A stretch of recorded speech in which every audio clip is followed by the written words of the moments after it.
The Manhattan Project, the American and British project to develop an atomic bomb, originated in a fear that the Germans were developing a weapon that was going to employ atomic energy, would be a very destructive, a horrible new weapon. And there was a feeling that if the Germans got that, then the United States and the British would be at a woeful disadvantage. The original inspiration for the Manhattan Project was the observation by a small group of emigre Jewish refugees from Nazi Germany that Germany was intending to pursue a program to develop an atomic weapon. And the basic science about the possibility of developing a nuclear weapon was known throughout the world scientific community. There was nothing secret about that. But whether anybody could actually pull off the technological and engineering feat of putting one of these weapons together in time to be usable in this war, that was a gigantic question mark.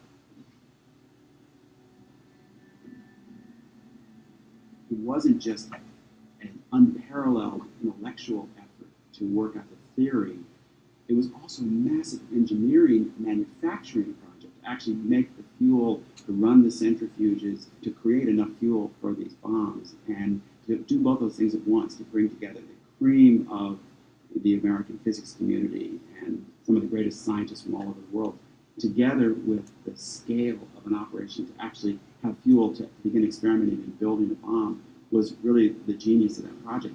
Only the Americans in the end had a plausible chance at success because they had the enormous resources they could invest in this thing on a crash basis.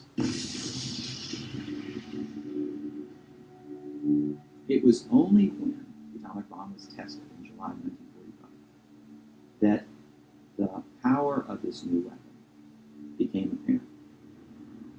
It was understood this was a qualitatively different kind of weapon that would not be just another weapon, but be a war-winning weapon in and of itself.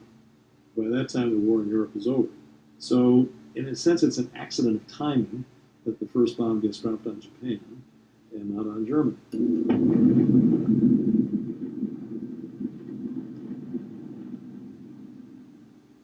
It made possible swift ending to the war. And it posed Roosevelt's successor, Harry Truman, what some people thought was, or should have been, a difficult question, whether to use the bomb. Now, apparently, Truman didn't consider it a difficult question at all. You got a bomb, you're at war, use the weapon. He afterwards said that he gave the order to drop the bomb and hardly had a second thought and slept soundly that night. I'm not sure he was telling the full truth there, but he certainly did think that it was the right decision, and he apparently never had any serious second thoughts about it.